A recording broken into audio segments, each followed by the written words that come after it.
shines the light for us on the path of Ma'ati, which is the path of truth, justice, righteousness, and harmonious balance, who comes to us in the form of the light of vitality, giving us the strength and the endurance to live and act upon that which we know to be true. Homage to you, the one who shines in and through us as a beacon of light for those who align to the facts of their place, their positions, and their responsibilities in the divine scheme of things. May we be Ma'akiru, true of thought, word, and deed, to our highest reality, and in our moments of crises in the dark nights of the soul, when it appears that everyone and everything else has let us down, so it is, and so shall it be.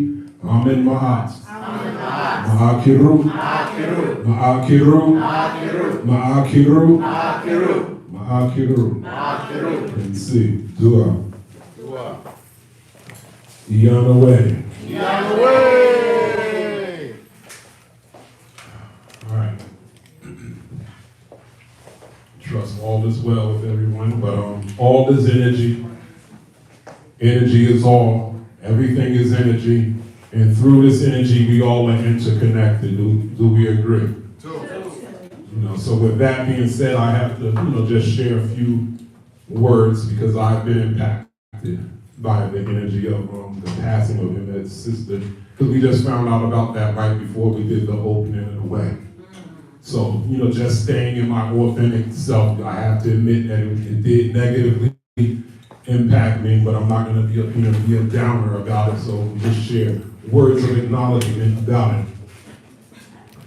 Like, I didn't know her very well, but she never was very well. She was actually most of the time deathly ill. And with that being said, she was one of the most strongest people I ever met in my life. Because I don't know if you all know that how much amounts of absorbent amounts of energy leaks from the body when you're in pain. Did y'all know that? That you're actually leaking life force out when you're in pain.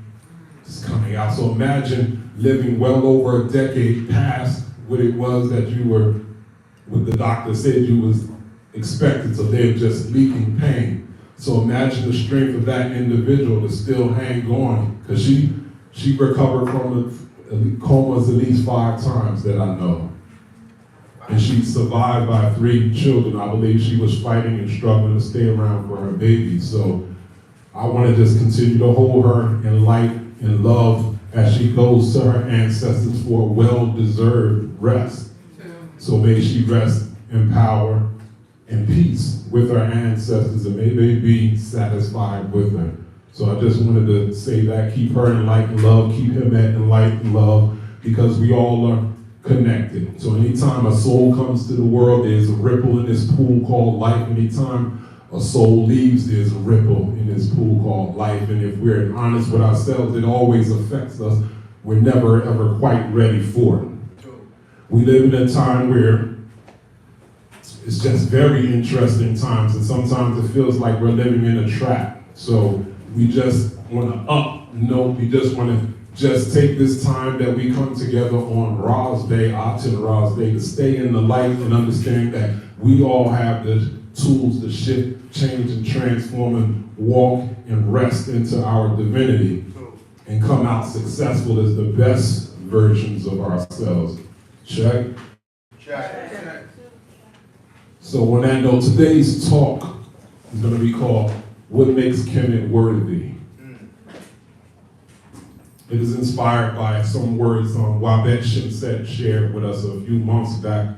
She said she was out with her kids, her children, and they were at some event or whatever. I don't remember the particulars of the story. I just remember the essence of the story, and it was about the importance of culture.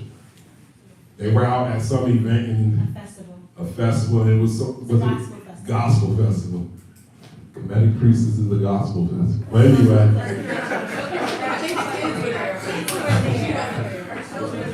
Her children, they need to be right. Her children were there. They said, get it right. It wasn't at the priestess. It wasn't at the.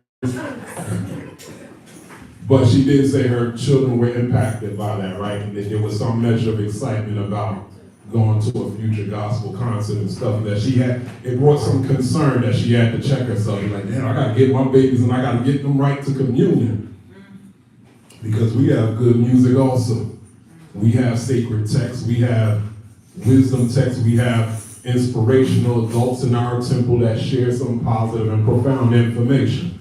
And she's also admitted that her children often get a lot out of what it is that they experience at communion. So we're witnessing, regardless to what we believe about culture, whether if culture is relevant or not, we're in a war, and the war happens primarily through the medium of culture. There's no getting around. So here it is, the Kemetic priestess' children is being influenced by the Christian culture. And we all know that most Christians that we know don't even be into Christianity like that. But yet there's enough power in that tradition to affect somebody that's not even in that tradition. So it's all energy, it's all power. And so we like to believe that we got our power when we left Christianity and Judaism, the Judeo-Christian religions, but we have these strong criticisms about them, but these so-called weak traditions have a foothold of power in this world. And with that foothold of power, they have a power over our perceptions, more or less. It's so much to the point where you're more valuable as a black person when you claim Christianity than just saying you're a black person. You got some kids saying, I'm not black, I'm Christian. So there's even power in the perception of who you are as a Christian as opposed to just being a black person. And let us not talk about the Jews. The Jews are only 14 million in this country, yet they got a foothold of power even in our entertainment. They have say-so on what we think we are entertained by. They're choosing our entertainment choices. So let's not talk about the Muslims, let's not talk about the Hindu. You see, it's all culture. We're watching cultures flourish and proliferate around us, but it's only melanated people in 2022 talking about, it's 2022, we passed that culture stuff. I'm bigger than that, really.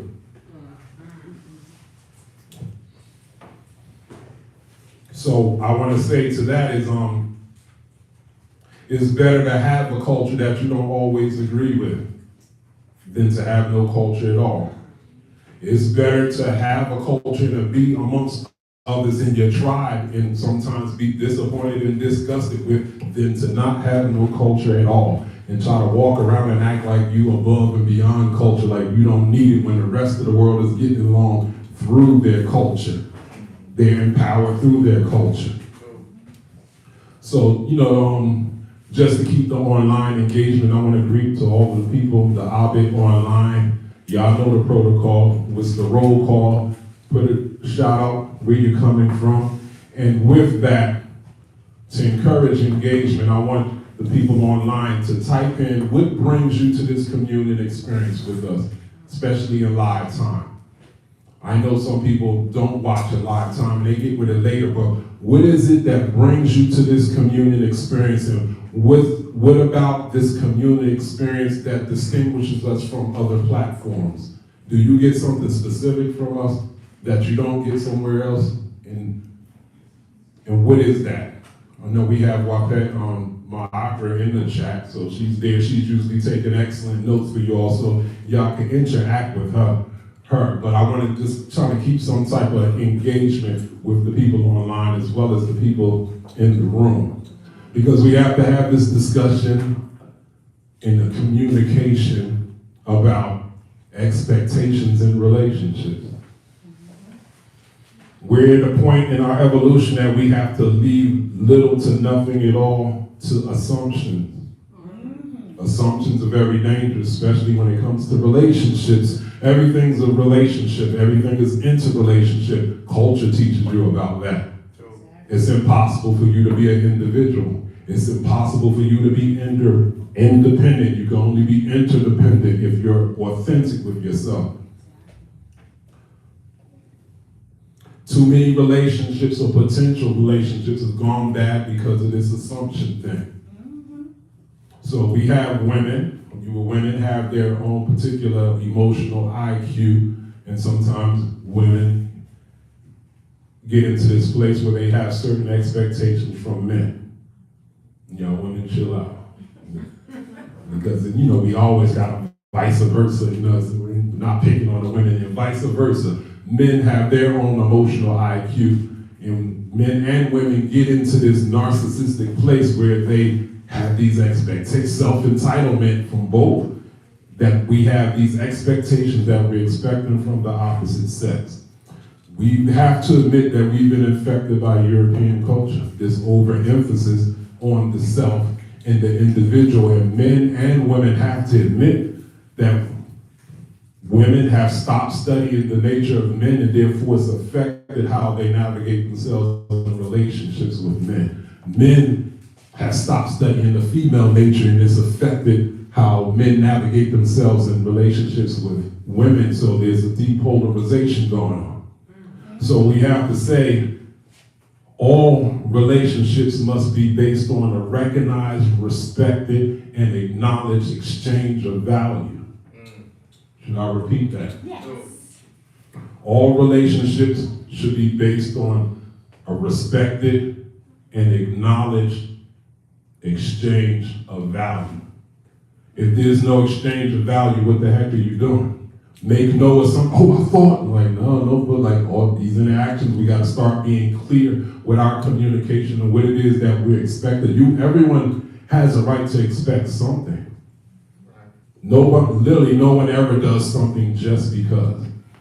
There's always some type of exchange, whether it's money, whether it's time, whether it's energy, whether it's quality of energy. Someone can offer you peace of mind. That's intangible, right? You can't put a price on peace of mind. And that's a high value. Some people are offering stress. Remember, it's always some exchange. So we have to be clear what it is that we're expecting. So that's why I pose this question to the people online. What is it that brings you here? Because I look in the room, we have priests, we have initiates, we have initiate candidates, we have guests, and everybody is here for some reason. Some people are here for their information. Some people are here for what they perceive to be unlimited information. We have Kim and we have Kate. They become die-hard guests. I'm gonna have to put them on the spot.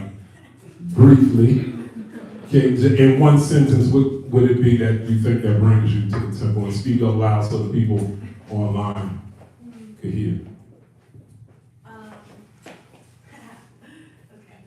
Okay. So the temple brings me a sense of community, but also resources. She said a sense of community and resources for those who can't hear. And the community for me has been very helpful because as I grow into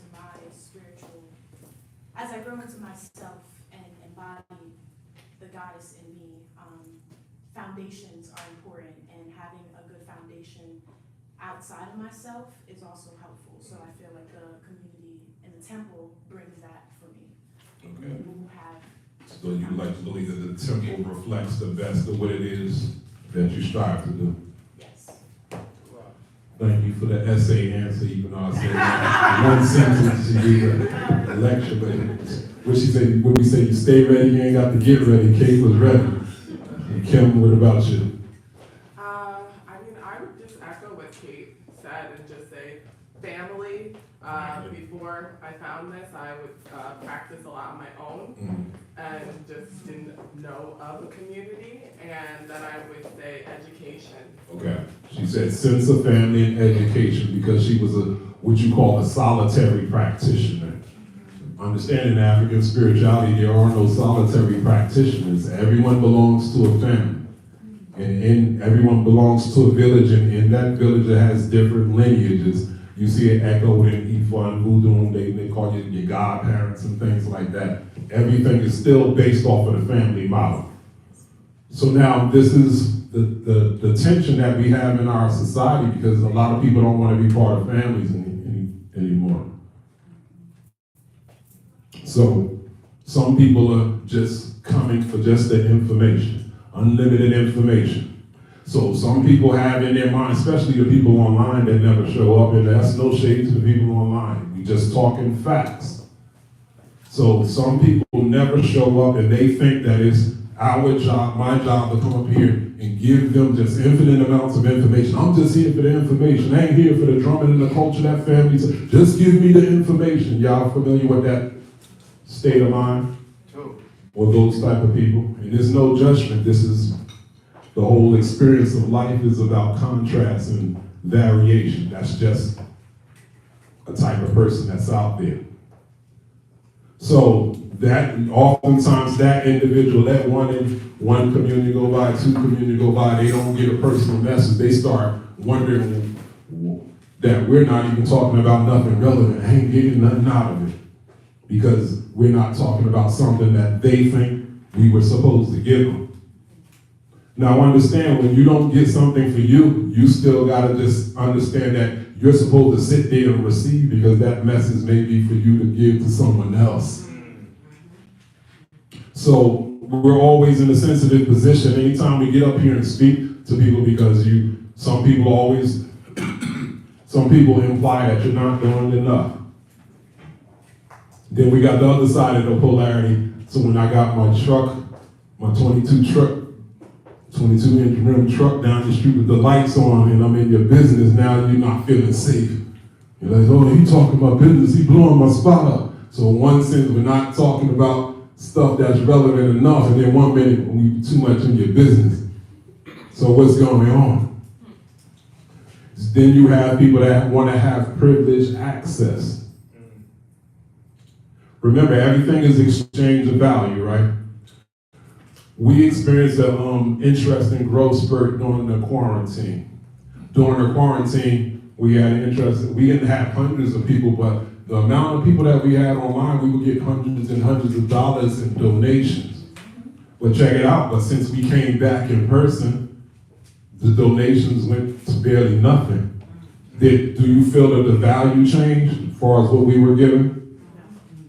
You see people start wanting privileged access. So we didn't lose in value, but a lot of times we'll say, we're not having communion, y'all need to come to Henek Ma'at and do it in person with us, right? We'll shut it down for that day. We'll say, we're not broadcasting wet and pet. Y'all need to come celebrate and venerate the ancestors with us. Do y'all know certain people be offended by that? They get offended by having to reciprocate. You see how we keep imbalance going on in the universe. So some people act entitled. Your job is to give. We always do our job. We always give. But how come it's offensive when we ask to reciprocate in time, energy, and money? We rarely ever mention money, but we understand there has to be some reciprocation. But now we're living in a time where people think culture is no longer relevant. People think religion is no longer relevant. People think organized spirituality, which is culture, is no longer relevant. We have to take responsibility that we've been infected by the European concepts of individualism. So no religion, no organized spirituality. People just want unbridled free thought. And there's nothing wrong with that. We don't want zombies. But unbridled free thought, but at what cost? Is it at the expense of sustainable culture?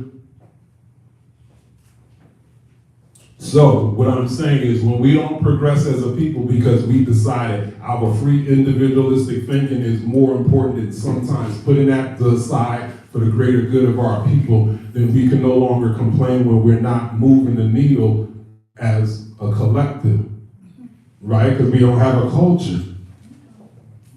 We have some people that take so much pride in being so different and so unlike everyone else that they actually become unrelatable and almost impossible to work with. Remember, this thing is about interdependence. We're not trying to take away people's free thought or free thinking. So what's happening is people have this unconscious mantra. I'm not joining anything in it. I'm not joining anybody. But get up there every communion and have a speech about motivating us as the masses to work together as a people. While we told you directly, indirectly, front ways, sideways, that we ain't joining nothing and we ain't following nobody. So they want me to do this empty ritual. So it becomes hard to find motivation to find something new to talk about to people when we're failing so fundamentally on who we say we are.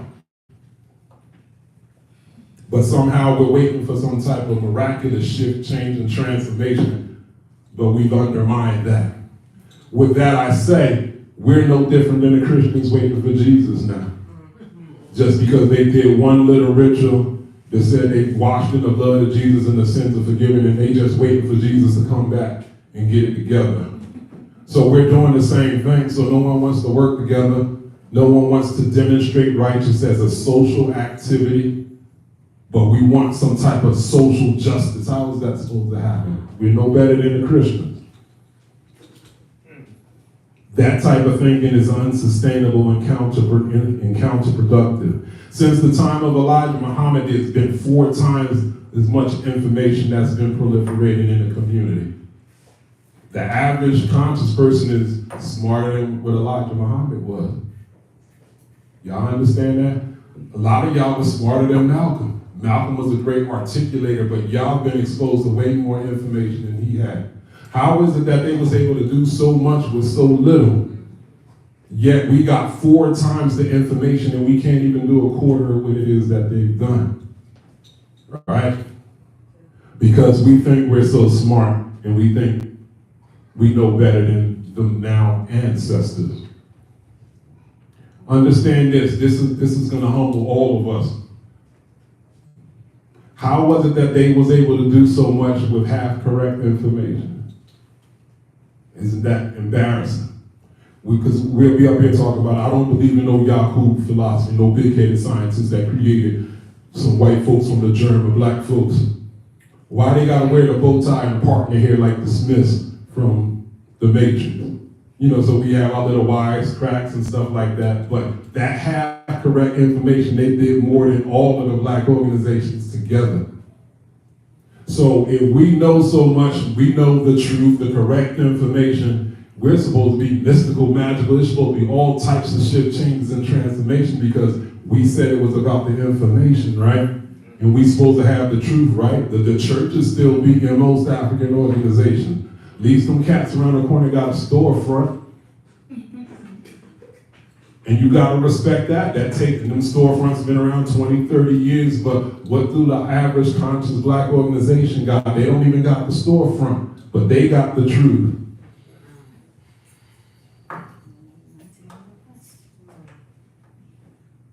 So doing your own thing is cool, and I understand it, but it doesn't mean it is right, and it doesn't mean that it's sustainable. So while others are out doing their own thing, the Temple of Anu is holding fort and holding down culture. Culture is a what? A way of life. Culture is also a survival strategy. So it's a way of life based off a survival strategy. See it that way. It's just not something that's stopping you from being happy. That's how some people, it's encroaching on my personal happiness. I can't do that. It's how you survive. Culture is how you survive and keep your wits and your identity about you. Y'all see the Jews and all the ritualisms that they do, the side locks and the black, and that stuff ain't even in the Bible. They said that they do that so they can keep their identity because one of the survival strategies are as we go in the future. So to get to the point, so what makes Kemet worthy of this place of importance in our lives? I'm gonna say this, only through culture can a black person be validated in America. Only through culture can a black man or woman be validated in America. You're an invisible person out there in the rest of the world. If you have no culture, it's almost like you don't exist. What I mean by this? I stand up here in front of you as a priest, but as a priest in the Western world, that means absolutely nothing. A priest only means something in the Kemetic culture where people respect and want the interpretation that a priest brings to the table. Y'all see that makes sense, right? So we have Wabet Kisa, she does astrology. Astrology in the West means absolutely nothing. It's a form of entertainment. but it means the world and a community where we understand that the sun, moon, and stars have some type of impact upon us, and we want to know what that means and have some deeper insight about what that means. So astrologist means everything in a Kemetic culture, in a functional culture. We have a Sunu, a healer. To say you're a healer in the Western civilization means nothing. They be like, oh, you pseudo. Remember, their healers go to college and you gotta be 100 grand in debt invested in their beast for them to, and they don't even want to use the word healer. They use the word doctor. Doctor comes from the Latin word doxiere, which means to teach. When's the last time your doctor taught you anything? They make sure your health is the biggest secret to you. They be giving you these numbers and stuff like that. They don't break down what it means to you. They don't teach or empower you how to empower yourself. So if you haven't invested 100 grand into their beasthood, you're just pseudo and you're unsafe. And they're ready to stick the FDA on you, trying to shut you down. So a traditional healer only makes sense within the culture that's trying to live by the principles of life. Now, is it starting to make sense how culture will always be important, and how for black folks, that's the only way we get our identity and our validation? So to speak against culture is actually counterproductive to this idea of nation building that everybody got on the top of their tongue. But before we deal with the worthiness of Kemet, we have to deal with this anti-African sentiment that's in the air. Somehow in the past 5 years, nobody wants to be African no more. Ashanti, why you put your eyes down? Because I actually had an encounter. I went to a bougie, which was an African restaurant, and I encountered a man who just came here from Nigeria. And he asked me where I was from, so I went to my ancestry DNA thing that I just recently did. I'm like 30-40% Nigerian. And he looked at me and said, oh, no, y'all not African. Because I'm 100%. And they feel like if you're not from the continent, you can't even consider yourself an African. So that's why I kind of like, when I just thought about that experience. That's interesting. We got to deal with it. I hope the people online heard that, because I'm not saying we're gonna get to the essence of the anti-African sentiment. That's what she was talking about, a personal experience. She ran into a continental African that didn't consider her an African, which is contrary to my personal experience with continental Africans. They embrace me as they be mad that I'm not from the continent. I get adopted by them. They're like, no, you're not from over here. You need to come. I get adopted by Ethiopians, Senegalese, Ghanaians, Nigerians, and stuff. So we got to be careful of the broad stroke, because everybody's experience is different, slightly different. But there's been a lot of anti-African sentiment, and I get it. It comes from, because last time on the record, Africans got their butt kicked, and nobody wants to associate themselves with the loser. But the Indians got their butt kicked too, or the natives over here got their butt kicked too. So I don't understand why we be into this choosing thing, like one is better than the other, or one is no. Oh, you got the back, you got the scratches on the side of your back. I got mine directly on the spine, so my pain is more relevant than yours. That's what we're saying at the end of the day. Whose pain is more relevant? Just because you came a little later on the boat, or you got docked somewhere else, does it make your experience any different? So everyone has this proverbial grandmother that's told them that they ain't black or they ain't African, and we never was slaves, or we was always over here.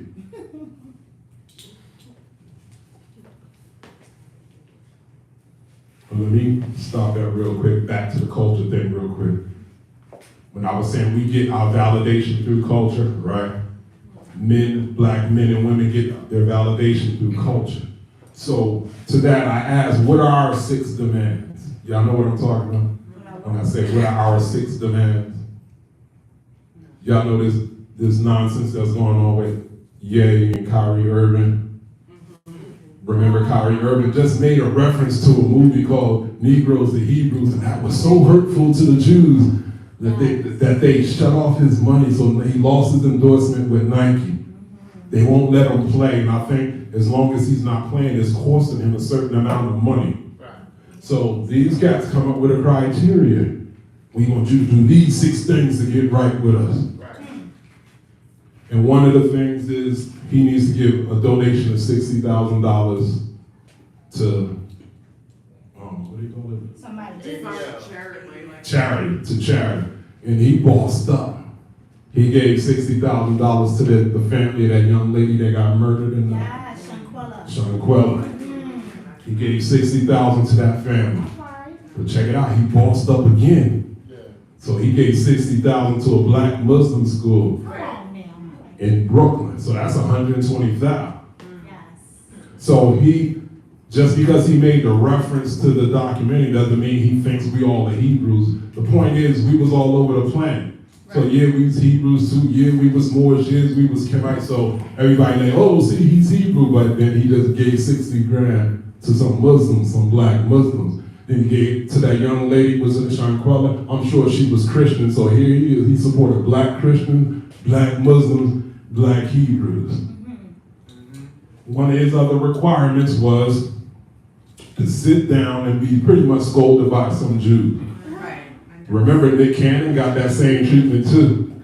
He got beat into submission to bend the knee so he could get his show back. He had to sit down with some rabbis. They had to tell him who the heck they were and that he ain't know what he was talking about. And he owe an apology to them. And this is the truth. And you didn't know what you were talking about. What you said was hurtful. So Nick Cannon bent the knee. That's why he back on his stuff again. So they want Kyrie Irving to do the same thing. Sit with these Jewish men and they're going to tell you how wrong and uninformed you were. And you're misleading your own people out there. So my point that I was saying, culture doesn't have to be complicated. They just had 6 requirements. What are our 6 requirements for Trayvon Martin? What are our 6 requirements for George Floyd? What are our 6 requirements for Breonna Taylor? What are Sandra Bland? Like we could go down and so they be violating us all the time, and first, then who are our elders that we want them to sit down to the skull and to tell them who about the black man and woman in America, who what they've done is hurtful in their place in history, and how they gonna get right with us. This is why culture is important. So Kyrie and Ye is out there floundering in the wind because they wasn't grounded in no culture. There's no representation. No one's able to step up and be like, all right, we got you. Get behind us. We're gonna take it from here. Send your coach to speak to Professor Smalls and Baba Haru. We got some words for them. Or they gonna talk to these Jews that y'all said want to talk to you so bad. Your thing is to play ball. Your thing ain't to be a scholar and be debating no Jewish rabbis, and that's what they do. So now we're gonna have Baba Haru and Professor Smalls and some other people go in and we're gonna work this out. So anyway, that's the importance of culture that I was talking about. And that's how our mind has to be working. It's all chess. You gotta be 3 to 6 steps ahead. We gotta stop being so reactionary and trying to figure it out as we get along. And by the time we figure it out, we done missed our opportunity. And it's all, we're on to the next crisis right now. So back to this proverbial grandmother, the proverbial Cherokee grandmother that told you that you ain't African and those ain't your people and we always been here. And there's some truth in that. It have y'all seen Roots, the remake of Roots? All right, y'all need to see the remake of Roots because some new information has been put in there to balance out the story.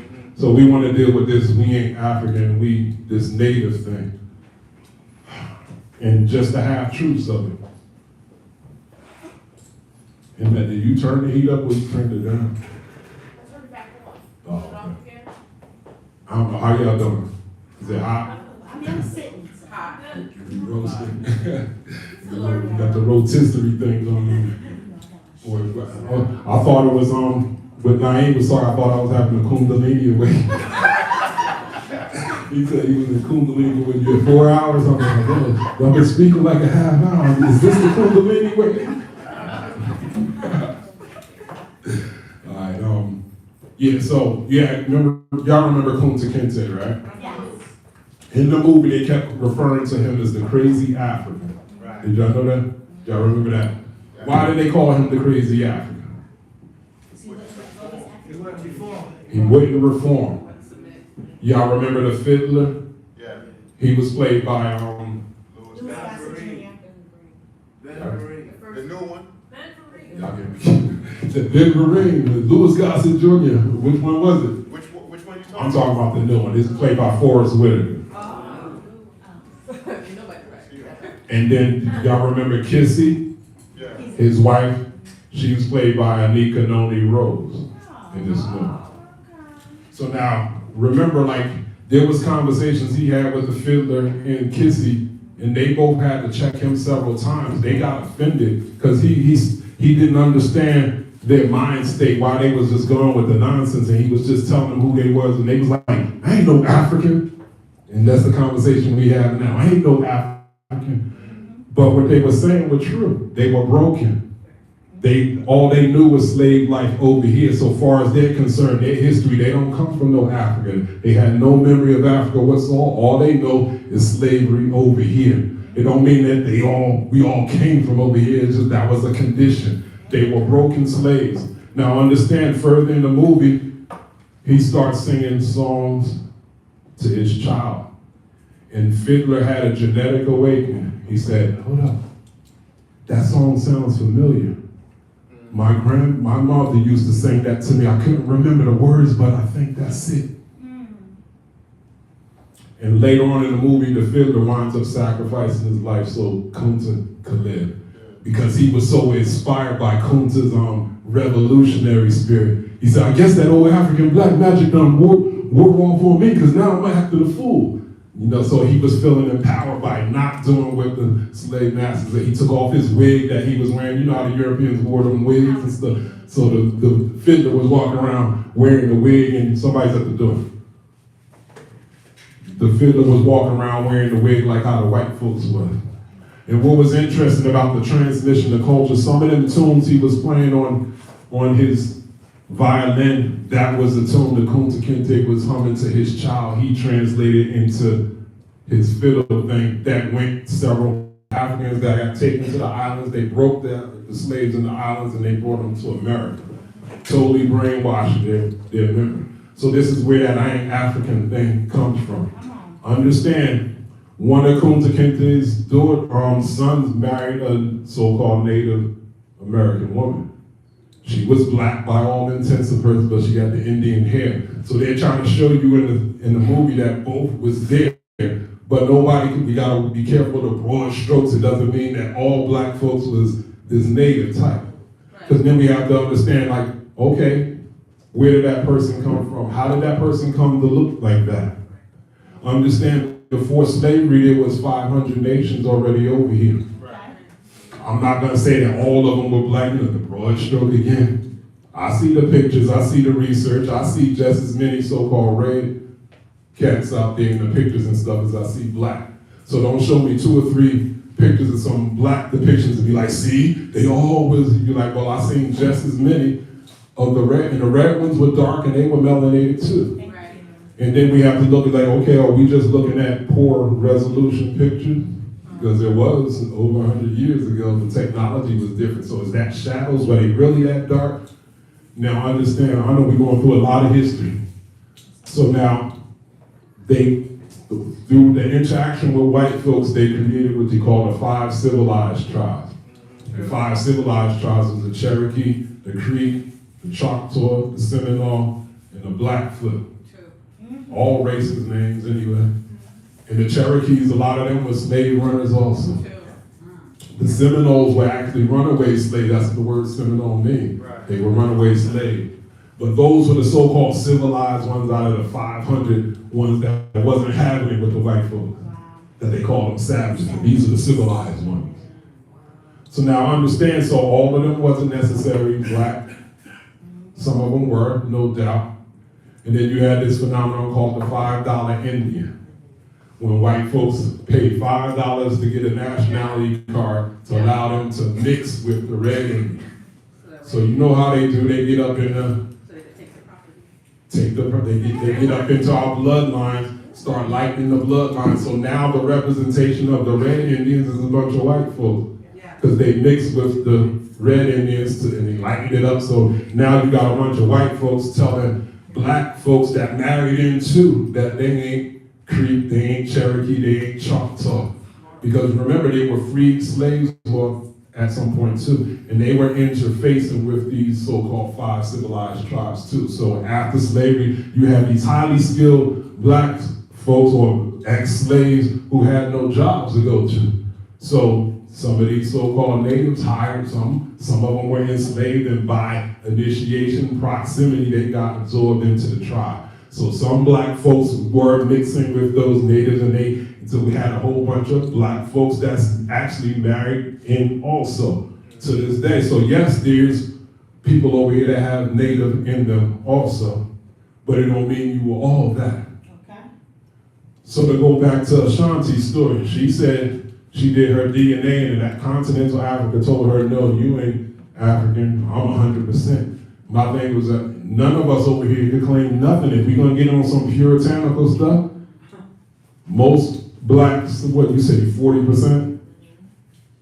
So you got 30% white boy. It's like 35% Congo, Bantu. How much It's European? like 1% Sweden, 1%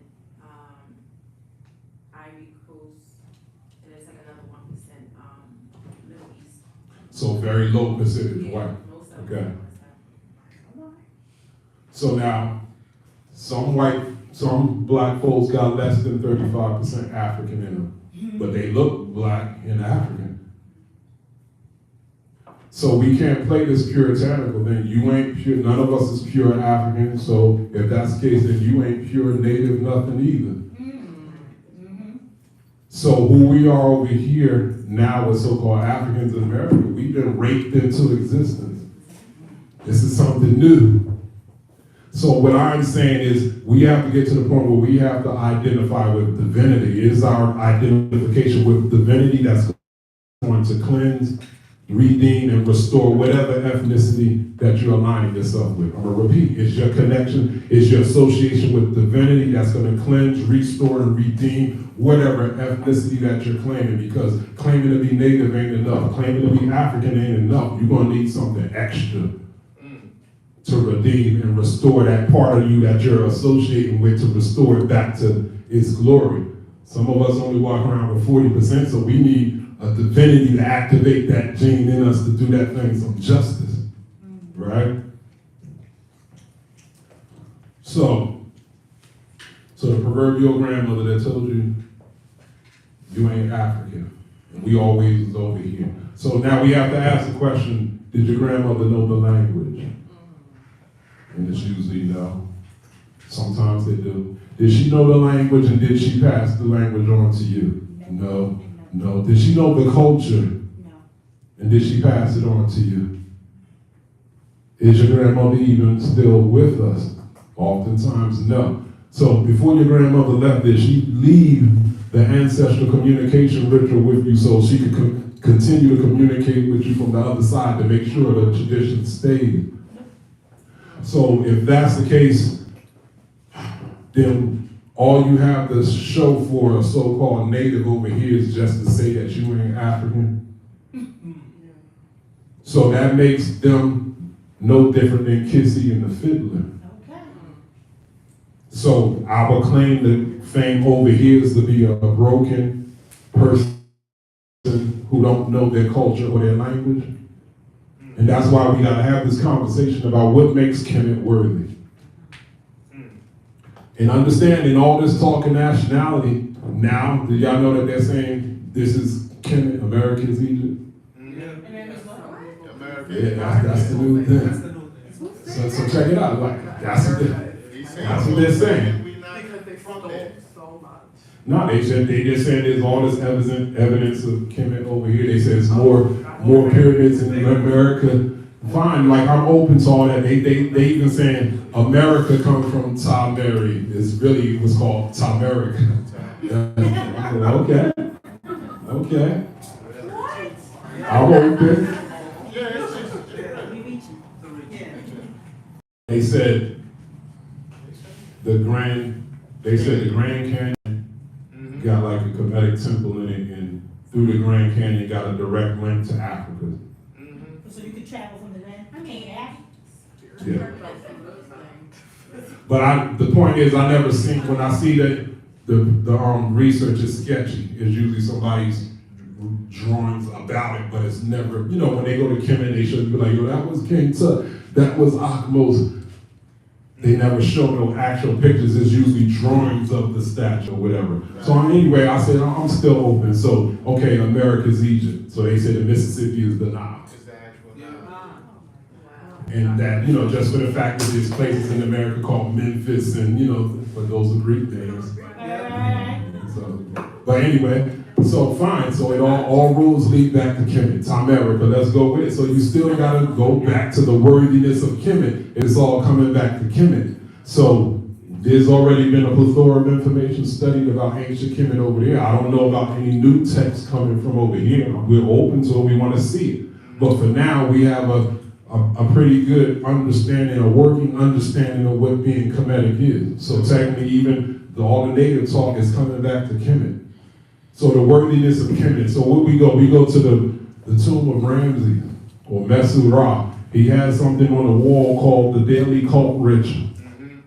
And just so y'all know, that's where I got the ceremony to do the heart of prayer from. I didn't just make that up. That comes from that daily cult. So that means from the beginning of Kemet, all the priests did that ritual. From cleansing to offering at the altar, the procession in, how you come into the temple, and things like that. So what our ancestors showed us with them things on the wall, they showed us that no matter how deaf, dumb, and blind we got, we will always be able to resuscitate our culture. Because remember, our grandmothers died. They didn't know the language, didn't know the culture, but it's still up there on the walls. And what do we know about all African tradition from the walls, whether it's over here, or whether it's over in Kemet, that they had the Neteru. The Neteru are personifications of forces of nature. So you see, all the Africans and indigenous people, whether over here to America or whether to Mary, they venerated nature. That's on that wall, the form of the Neteru. They saw that they venerated their ancestors. Right. Over here in America as well as Mary. What else? You even see the food that they got on the altar, because remember, culture is about food too. Over here, we just been raised on a bunch of slave food. But on the altars, you see what it was that our ancestors were eating. And then they had a ritual called the Per Keru. What does that mean? Per Keru. What does the word per mean? House. Nah. That's one of the reasons. One of the meanings. Per. Say that again? Come forth. Yeah. Per. And what about Keru? It's voice. Voice. So we'll bring it together. Come forth.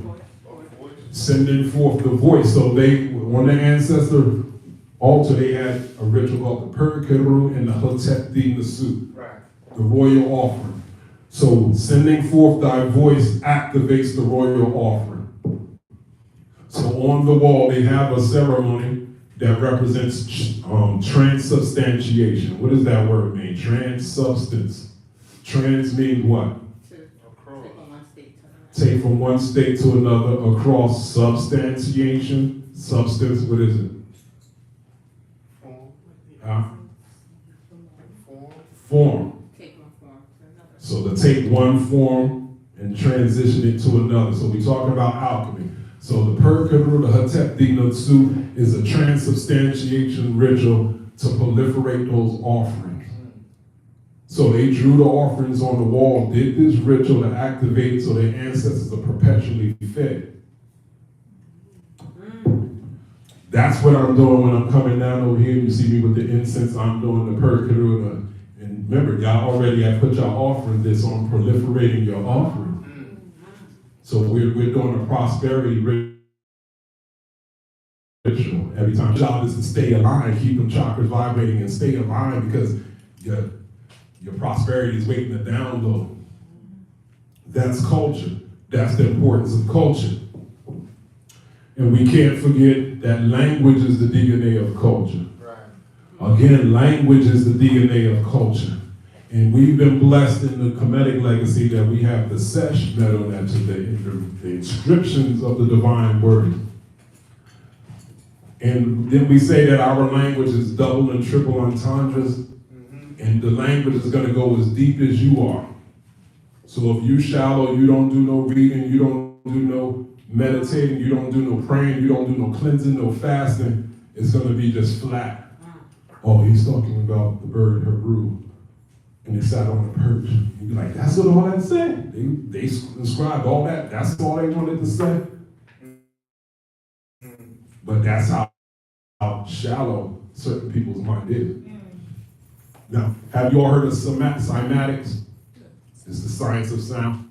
So they have this thing where they take sand or clay and they put it on a platform and they expose it to certain frequencies. As they expose it to certain frequencies, the sand takes on certain geometric forms, like a pyramid and a merkhoop. The merkhoop represents a generator of power. They'll switch the frequency. Then you'll see Ra, the sun disk with the dot in it. Cymatics is the science of sound, meaning everything on the physical plane represents a sound frequency. There's a sound frequency that's impacting everything, even our blood, our genetic structure. So we look the way we look because of a sound. When they say in the Bible, in the beginning was the word, was the vibration, then we have Jehuti, who is the sound. So you have this science called cymatics. So you'll see pyramids form, you'll see hexagram with the sun disk of Ra in the middle. So it's showing you that there is a relationship between symbol and sound and language and written language. You see how deep the culture could go. That's why we're talking about what makes Kemet so worthy of this conversation. So we don't get into the argument about the vowels and stuff like that. That's an infantile discussion. So we say NTR, what is that? Who determines if it's E's in between the T and the R? Person speaking. Do y'all know how to say that in Coptic? In Coptic is a form of Metanet. They say notar. You know that's where they got the word Hotep from. We be like Hetep. Some people like, why some people say Hetep? And why some people say Hotep? Hotep is Coptic. The Coptic was used as a template on how to begin to start translating Metanet to English. And some say, well, so when you take away the E's and you try to say HTP, it sounds like Hetep. The point is, our ancestors wasn't trivial like that. There was a culture in Upper Kemet and Lower Kemet, or should we say Upper Kemet and Lower Kemet? Remember, in first time we said there was two words for king. In the south, there was a word for king, and in the north, there was a word for king. In the south, the word for king was soot. In the north, the word for king was bit. So you got the soots, bitsy, so they were speaking a different language up north. Nobody's arguing about it. So when whoever comes together and brings it together, they're like, I'm the king. I'm the soots, bitsy. I'm the king down there, I'm the king up here. What's up? So you have certain people in Northeast Africa called the Kemmunion people. Metonetta, a form of it is still spoken amongst them. They don't write it, but it's still spoken there. Certain people in Kenya, even a certain percentage of the Kiswahili language has Metonetta in it. So we say Heru, they say Uhuru. It's just a different placement of the vowel. But Africans ain't fighting over that.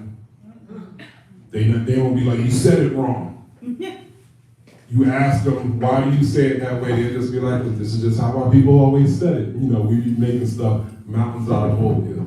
So we have this Ma'aten culture. And Ma'at is masculine or feminine? Feminine. The feminine is the receptive principle, right? In order to know what's harmonious, you got to be able to be in tune. So this culture charged us to have a certain type of social interaction. That's what culture is about. That's what sustains culture, a certain agreed upon social interaction. So when we talk about Ma'at is going to have us deal with a relationship with nature, a relationship to tradition, a relationship to others. Others is your ancestors and other people in the community. That's what our tradition is telling us about. So we're never going to get past this discussion of culture and social interaction. So what qualifies you in the African sense is your culture and your sense of community. Not just you being a legend in your own mind, It's a lot of that going around in our community. People are just legends in their own mind because they said so. So I'm going to close it by showing you what were the standards of our ancestors. A person named Intef, son of Jephi, said, these are the things that you're supposed to be able to declare before you die, to go to your ancestors in peace, for them to be satisfied with you. So it's giving you an idea of the importance of culture and the importance of community. He said, I have come from my town. I have descended from my district. He had bars, he just said the same thing twice, it's more poetic. I've come from my town, I've come from my district, I come from my place, my people, my tribe, my village, that I'm fully initiated in. Remember, these people wasn't just hanging out, they wasn't just observing, they were members of a working society. I come from my town, I have descended from my district, I have, check this out, I have done with the people praise and the divine one's love. Remember, Ma'at dictates your relationship with nature, which is Neter. It dictates your relationship with others, which is people, as well as your ancestors. Who are the divine ones? They're talking about the Neteru. Don't we get charges from the Neteru at Western Pet? So we know what's expected of us by the divine one. Don't we do a reading of the year, of the Western calendrical year? So we know what our ancestors and our Neteru, the divine ones, want at all times. So it's coming and saying, I did what my people praise and the divine ones. We give to the community every 3 months and stuff, and she got pictures from receipts. You know, oh yeah, Kaika, yeah, she done the such and such program. You know, so everyone starts having this reputation of stuff that they do for their people and that they do for their community. Not how gangster they was or how intimidating that they kept the elders and the kids, but through their good deeds and their names preceded them, not from violence or intimidation. So what we're saying, within culture, there's a collective aspiration, there's fair expectations, there's shared obligation, and there's interdependency. These are the foundations that keep culture going along. This is the cultural glue. Collective aspirations. How do we prosper as a nation? So there's constant conversation on how do we improve as a people. Fair expectations, talking about the elevation of the culture and the elevation of the perception of the culture. Meaning, are you properly representing the tribe? Shared obligation, being there for one another.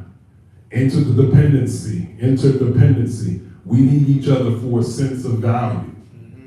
So now, Neteru says, I've searched for what is good for my city and my time. Remember, city is talking about village is talking about family, we're talking about citizenship in your tribe. So I'm an initiated citizen, and I said, I've searched for what was good in my family, in my tribe, in my time. So it wasn't about you just doing good, you did right for your people, and the perception of your people in your culture. Y'all get it?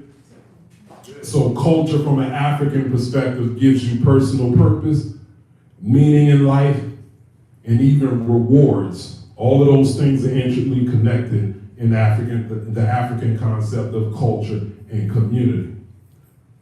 So I'm gonna end it with that just as food for thought. I'm gonna end it on the words of Frantz Fanon. Why a lot of people don't like culture, the idea of culture, is because they can't answer these 3 questions. Or these questions makes them very uncomfortable because it causes for a system of checks and balances. You can't just be a legend in your own mind. The questions are you who you say you are?